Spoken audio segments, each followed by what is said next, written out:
오늘은 본문 말씀을 중심으로 우리들이 무엇의 가치를 두고 살고 있는지, 우리의 그리스도인으로서의 가치관의 중심을 어디에 두고 사는 것이 마땅하고 귀한 일인지에 대한 말씀을 생각을 해보려고 합니다. 우리 인류에게 태양은 신적인 존재라 해도 틀리지 않습니다. 옛날 사람들이 무슨 생각으로 해를 또는 태양을 신성시했는지 어렴풋이 알기는 하겠습니다만은, 현실적으로 보면은 우리 지구에 생명을 주고 또 에너지를 가져다 준다고 하는 점에서 태양의 존재는 거의 신의 수준에 준하는 그런 존재라고 말해도 틀리지를 않겠습니다. 그런데 성경을 읽다가 보면 태양도 자연의 일부이기에 이 자연에 대한 두려움과 공포와 그리고 심지어는 경외심이라고 하는 것이 옳은 것이냐 하는 것에 대한 지적을 우리는 받게 됩니다. 그 대표적인 내용이 예수님과 제자들 사이에서 일어났던 사건과 대화의 내용이 담겨 있는 마가복음 4장 35절 이하의 내용이 될 것입니다. 갈릴리 호수에서 일어났던 사건에 대한 기록입니다. 예수님께서 제자들과 함께 배를 타시고 갈릴리 호수 저편으로 건너가시게 되었습니다. 갈릴리 호수 지형 자체가 주변에 산들로 둘러싸여 있기 때문에 예상하지도 못한 광풍이 불어 닥치는 곳이라고 하는 것도 상식이 되겠습니다. 그날도 이 광풍이 몰아닥쳤습니다. 수십 년을 갈릴리 호수를 중심으로 고기잡이를 했던 제자들이 다수 있었음에도 불구하고 이 광풍을 다스릴 수 있는 힘이 저들에게는 전혀 없었습니다.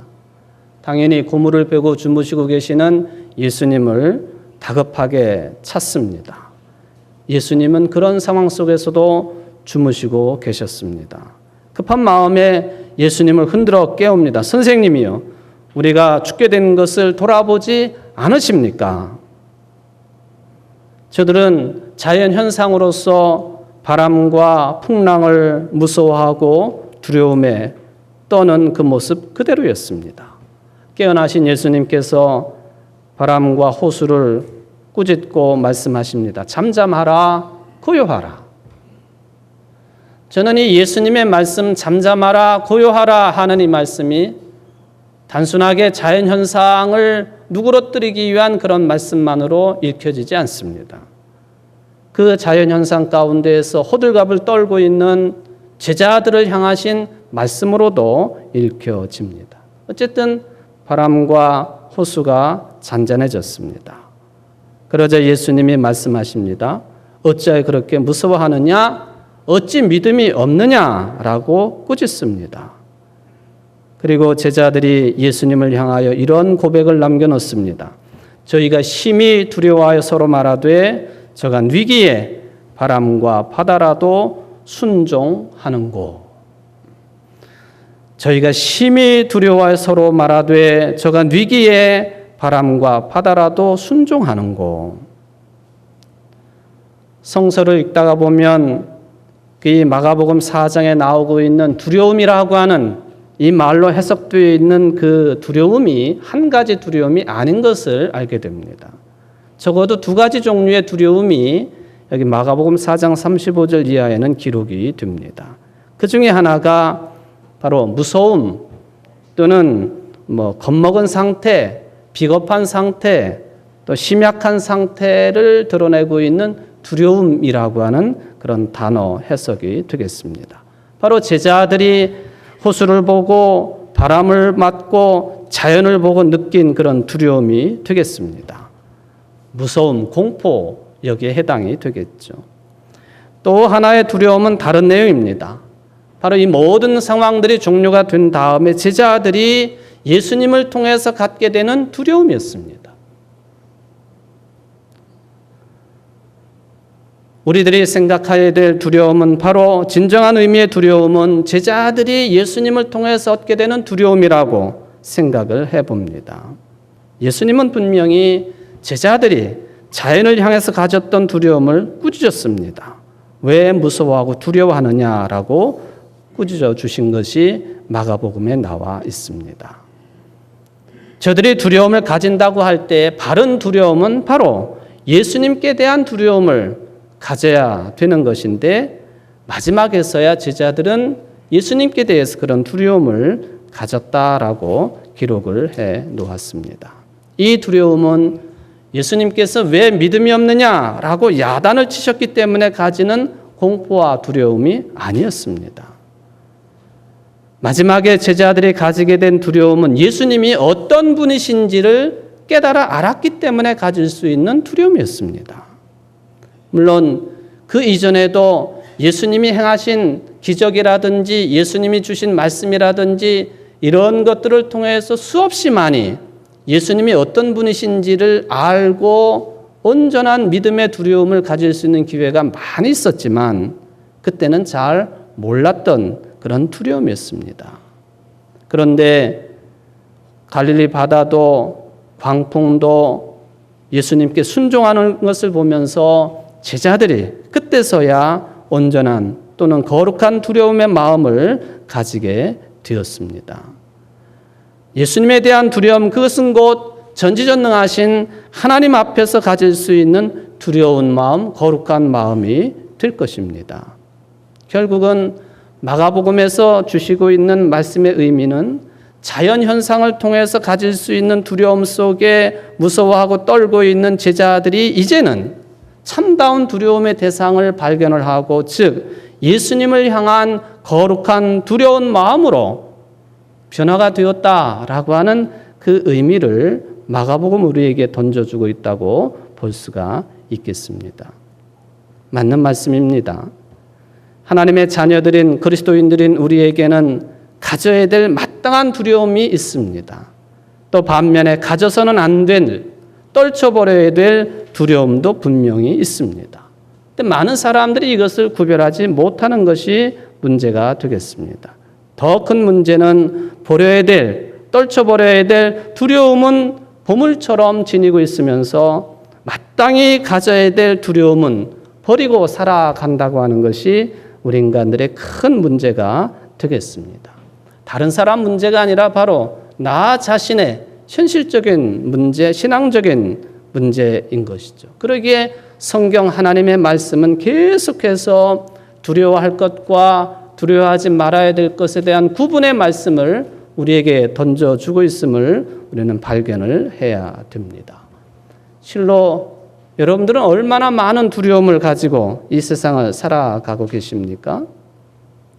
심리학자들이 조사한 바에 따르면 우리 인간들이 가지고 있는 근심, 걱정 약 95% 정도가 일어나지 않을 일들을 걱정하고 근심하고 있는 것이다라고 판단을 합니다. 그러니까 필요 없는 일을, 필요 없는 생각을, 필요 없는 근심, 걱정 이것 때문에 마음이 갈라지고 해야 될 일들을 제대로 감당하지 못하는 삶을 대부분의 사람들이 살아가고 있다 하는 그런 말씀이 되겠습니다. 반면에 참으로 두려워해야 할 것을 두려워하지 아니하고 살아가는 사람들도 있겠습니다. 특별히 하나님을 섬기고 믿는다고 하는 그리스도인들마저도 하나님을 진실로 거룩한 분으로 두려워하고 있느냐 하는 이 문제입니다.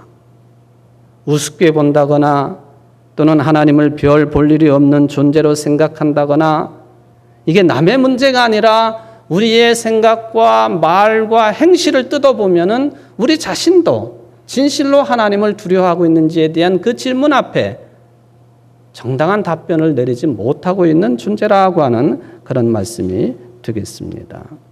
어떤 분들은 목사님 하나님이 그렇게 굳이 두렵고 무서운 분이십니까? 하나님은 자비롭고 사랑의 하나님 아니십니까? 맞는 말씀이지요. 자비롭고 사랑이 풍성하신 사랑 그 자체이신 하나님이시기 때문에 독생자이신 예수 그리스도까지 그의 생명까지 아니 당신의 생명까지 우리를 위해 내놓기까지 하신 분이 하나님이시기 때문에 그렇습니다. 제가 드리고자 하는 말씀의 요지는 하나님을 거룩한 분으로 두려워한다고 하는 것과 세상을 향한 두려움과는 다르다 하는 것입니다. 그러게 성경에서는 하나님을 두려워하는 것을 다른 단어를 사용하고 있습니다마는 경외라고 하는 단어를 사용을 합니다. 두려움과 존경심이 합쳐진 단어로서 한자어로 경외가 되겠습니다.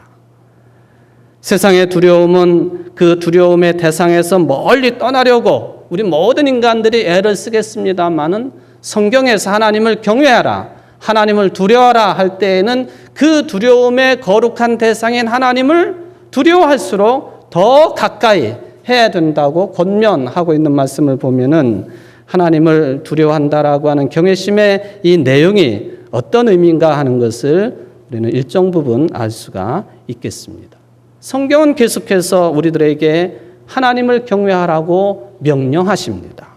레위기 19장에도 보면은 내 하나님 여호와를 경외하라, 나는 여호와이니라. 신명기 6장 2절에도 보면은 곧 너와 내 아들과 내 손자로 평생에 내 하나님 여호와를 경외하며 내가 너에게 명한 그 모든 규례와 명령을 지키게 하기 위한 것이며 또 내 나를 장국케 하기 위한 것이라. 하나님을 경외하는 것, 두려운 마음으로 존경하는 것, 하나님의 자녀들, 하나님의 형상대로 지음받은 모든 인간들이 가져야 될 가장 기본적인 자세, 태도인 것을 말씀하고 있는 내용들이 되겠습니다. 여러분, 세상을 향한 두려움은 떨쳐버려야 되겠지만 하나님을 향한 두려움은 언제나 가져야 됩니다. 하나님을 경외해야 된다라고 하는 그런 말씀이 되겠습니다. 오늘 누가복음의 본문 말씀도 이러한 경외심과 두려움을 가지고 살아야 된다고 하는 것, 특별히 경외심이 있는 사람들이 구체적으로 무엇을 해야 되는지를 잘 보여주고 있는 생명의 말씀이 되겠습니다. 나병 환자 10명이 저들은 사람들을 가까이 할 수 없기에 예수님의 소문을 듣고 예수님이 지나가는 길에 멀찍이 떨어져 소리를 질렀습니다. 예수 선생님, 우리를 불쌍히 여겨주십시오.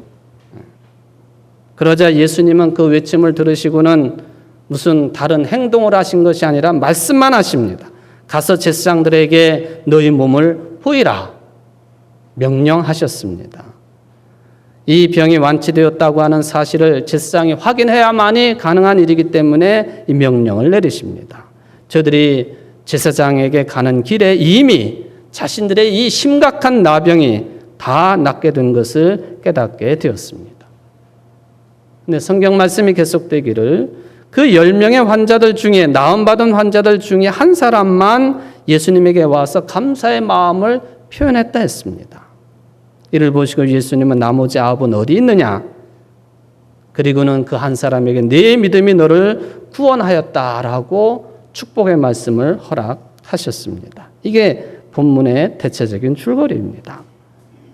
이 본문 말씀을 읽을 때마다 그런 생각이 듭니다. 왜 예수님께서는 이 나병 환자들에게 평소처럼 손을 얹어 안수를 하시거나 또는 흙에다 침을 뱉어가지고 개서 눈에 발라주시는 것처럼 그런 구체적인 행동이 없으셨을까? 정말 이 사람들은 예수님 명령 따라 제사장들에게 갔을까? 왜 한 명만 오고 9명은 어디를 갔을까? 바로 그때 온 한 사람이 사마리아 사람이었습니다. 예수님은 사마리아 사람들에 대한 당시 예루살렘을 중심으로 한 유대인들의 편견을 아주 싫어하셨습니다. 돌아와서 감사 예를 표하는 사마리아 사람들을 보고 사마리아 사람을 보고 예수님이 주변 사람들에게 이 말씀을 하십니다. 10사람이 다 깨끗함을 받지 아니었느냐? 그 9은 어디 있느냐? 이 이방인 외에는 하나님께 영광을 돌리러 돌아온 자가 없느냐? 정말 9명이 어디로 간 것입니까? 근데 가만히 따지고 보면은 예수님께 오지 아니한 이 9명 크게 잘못한 것은 아닌 것 같습니다. 왜? 예수님께서 제사장에 가서 너희들 몸을 보이고 나에게 오라 그런 말씀 하시지 않았어요. 오지 않은 게 큰 잘못은 아닌 것 같습니다. 흔히 우리는 이 본문을 읽으면서 한 명 사마리아 사람과 나머지 9명을 비교를 하면서 한 명은 좋은 사람이고 9명은 나쁜 사람이라고 하는 해석의 구도를 일반적으로 가지고 있습니다만은 굳이 그런 해석을 따를 필요는 없겠습니다. 그러나 오늘 본문이 주시고자 하시는 말씀의 요지는 예수님께서 찾아오지 아니한 9명의 잘못을 지적하는 게 중심이 아닙니다. 바로 예수님을 찾아온 그 한 사람의 믿음을 강조하십니다. 그러기 위해서 나머지 9명을 짚은 것뿐입니다. 바로 그 한 사람이 사마리아 사람이었습니다. 그리고 그 말씀 전체를 들었던 그 장소에 있었던 제자들을 비롯해 가지고 대부분의 사람들이 예수님의 이 말씀을 듣게 되는데 유대인들이었습니다. 즉 유대인들 앞에서 사마리아 사람을 꼭 짚어가지고 그 사람의 믿음을 인정했으니 매우 의도적인 말씀입니다. 9명의 유대인이 아니라 1명 사마리아 사람만 하나님께 영광을 돌렸다. 바로 이 사마리아 사람이 예수님께로부터 이렇게 인정을 받은 이유가 뭘까? 오늘 본문을 통해서 우리는 찾아내야 되겠습니다. 먼저는 이 사람은 자기가 병 고쳐진 것을 발견을 하고 깨닫고는 우선적으로 큰 소리로 하나님께 영광을 돌려드렸습니다. 영광을 돌렸다라고 하는 이 표현은 하나님을 찬양했다라는 말과 같은 의미입니다. 뿐만 아니라 하나님께 찬양의 영광을 돌리고 이 사람은 예수님께 돌아와서 예수님 발 앞에 엎드려 감사를 드렸습니다. 그러므로 하나님을 찬양하는 것과 예수님께 감사를 드리는 것은 똑같은 내용입니다. 여러분, 신앙의 가장 깊은 차원이 하나님을 감사하여 찬양하는 것이라고 하는 것 일반적으로 알고 계시지 않습니까? 찬양은 감사의 다른 표현입니다. 영광과 감사, 즉 찬양과 감사는 똑같이 믿음의 토대에서 나오는 것임을 우리는 기억을 해둘 필요가 있습니다. 하나님을 향한 찬양은 하나님을 향한 감사의 마음에서 나온다 하는 것이죠. 겉으로는 아주 멋있는 찬송을 부르지만 그래서 겉으로는 하나님께 영광을 돌린다고 할 수 있지만 실제로 감사의 마음이 없으면 그 찬양은 단순히 형식적인 경건에 떨어지고만 찬양이라고 하는 것 우리는 기억을 해둘 필요가 있겠습니다. 바로 오늘 본문이 사마리아 사람의 행동을 통해서 이 사실을 정확하게 짚습니다. 그 중에 한 사람이 자기가 나은 것을 보고 큰 소리로 하나님께 영광을 돌리며 돌아와 예수의 발 아래에 엎드려 감사하니 그는 사마리아 사람이라. 바로 그 자체가 예배 행위였습니다. 바로 이 사마리아 사람이 보인 행동이 예배 드리는 것과 똑같은 개념이었다 하는 것을 우리는 짚을 필요가 있겠습니다. 사마리아 사람의 태도, 이 본질과 근본이 감사라고 하는 것 우리가 깨닫기 때문에 또한 그가 예수님의 발 아래에 엎드렸다고 하는 것을 받아들일 수가 있는 것이죠. 여러분, 이 사마리아 사람이 특별히 예수님의 발 아래에 엎드렸다 하는 이 말씀을 소홀히 여기지 마십시오. 내가 엎드릴 수 있는 대상을 경험한다고 하는 것, 체험한다고 하는 것 엄청난 일이기 때문에 그렇습니다. 엎드린다고 하는 것 자체가 경배의 예배입니다. 절대 생명에 대한 거룩한 경험 가진 사람만 할 수 있는 순종의 모습이 바로 엎드리는 자세이기 때문에 그렇습니다. 무엇을 향해 엎드리는 행동은 특별한 것이지요. 그런데 오늘 본문에 보면 사마리아 사람은 예수님의 발 아래 엎드려서 감사했다. 그렇게 기록을 합니다. 예배에 대한 생각을 새롭게 하는 것이죠. 도대체 예배란 무엇냐? 예배라고 하는 이 한자어를 문자적으로 해석해 보면 말 그대로 예를 갖추어 절한다라는 개념이죠. 예절을 갖추어 절하는 게 예배입니다. 이것은 그냥 만들어진 말이 아니라 구약 성경의 예배가 히브리어로 샤하인데 엎드린다, 절한다는 뜻이에요. 신약 성경마저도 예배가 헬라어로 프로스케네오인데 역시 엎드린다, 절한다라는 개념입니다. 그러므로 예배라고 하는 것은 하나님 앞에서 내 몸을 낮추고 머리를 숙여서 경배하는 것이 곧 예배입니다. 구약도 신약도 이것을 말씀하고 있습니다. 아마도 구약적인 예배 자세를 가장 잘 드러내는 종교인들이라 한다면 이슬람 교인들일 것입니다. 두 무릎 사이에 머리를 숙여 절하는 것처럼 예배하는 모습을 기도 중에나 또는 저들이 모스크에 모여서 예배드릴 때 자주 볼 수 있는 모습이지요. 우리 개신교회는 마음으로 드리는 절을 예배의 본질로 삼습니다. 당연히 마음으로 드리는 절이지요. 아마도 이 예배의 의미 중 가장 엄격하게 예배를 드리는 자세를 말한다 하면은 티베트의 불교인들이 보여주고 있는 오체투지가 될 것입니다. 몸에 5군데를 엎드려 땅에 대고 그리고 일어나서 3보든 5보든 하고 다시 엎드려 오체투지를 하는 이것이 가장 엄격한 성서적인 예배의 자세가 아닌가라고 생각을 해봅니다. 예배는 분명히 엎드린 자세가 필요하다 그 말입니다. 머리를 숙이고 조아리고 겸손한 낮추는 모습으로 예배드리는 것, 예배의 기본적인 자세입니다. 그런데 우리가 그것을 잃어버린 것이 아닌가. 저는 개신교의 목사로서 개신교에 대한 여러 가지 장점과 좋은 점들 다 알고 있습니다만은 예배의 대상에 대해 머리를 숙이고 있는가에 대한 부분에 있어서는 마치 모든 종교가 향불을 피우는 것처럼 촛불을 피우고 모든 종교가 머리를 숙이는 것처럼 우리가 진실로 그러한 마음으로 하나님 앞에 예배를 드리고 있느냐 하는 점에 있어서는 의문부호를 언제나 던지고 있습니다. 절대 생명의 주인 되신 하나님께 대한 경외심이 우리의 마음으로부터 우리의 자세와 태도로부터 형성되어 있느냐 하는 그런 본질적인 질문을 던지기 때문에 그렇습니다. 현대인들은 오히려 이런 예배를 부정하는 방식으로 살아가고 있지 않습니까? 왜 그런가? 시간이 흐르면 흐를수록 과학이 발전하면 발전할수록 자기 자신이 생명의 주체라고 여기기 때문에 머리를 숙이지 않는 겁니다. 언제나 꼿꼿하고 언제나 교만합니다. 하나님 앞에 나와서도 생명의 주인이 되시는 내 생명의 주인 되시는 주관자가 되시는 하나님 앞에 나와도 항상 교만한 자세입니다. 문제가 있는 것이죠.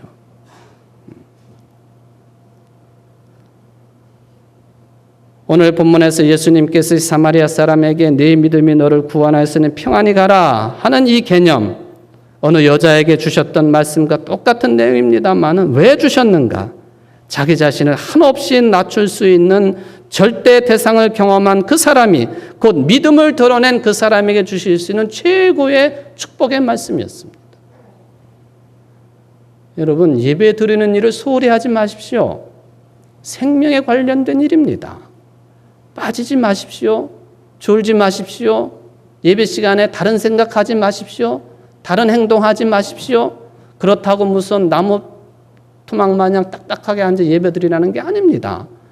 온 정성을 다 기울여서 하나님께 집중하라는 것입니다.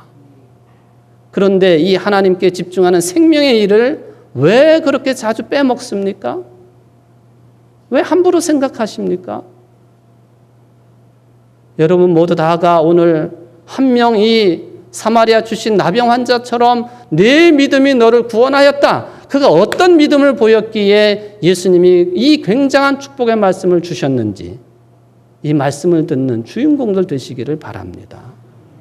예배의 소중함을 깊이 깨달을 수 있는 참 좋은 계절 되시기를 주의 이름으로 축원을 드립니다.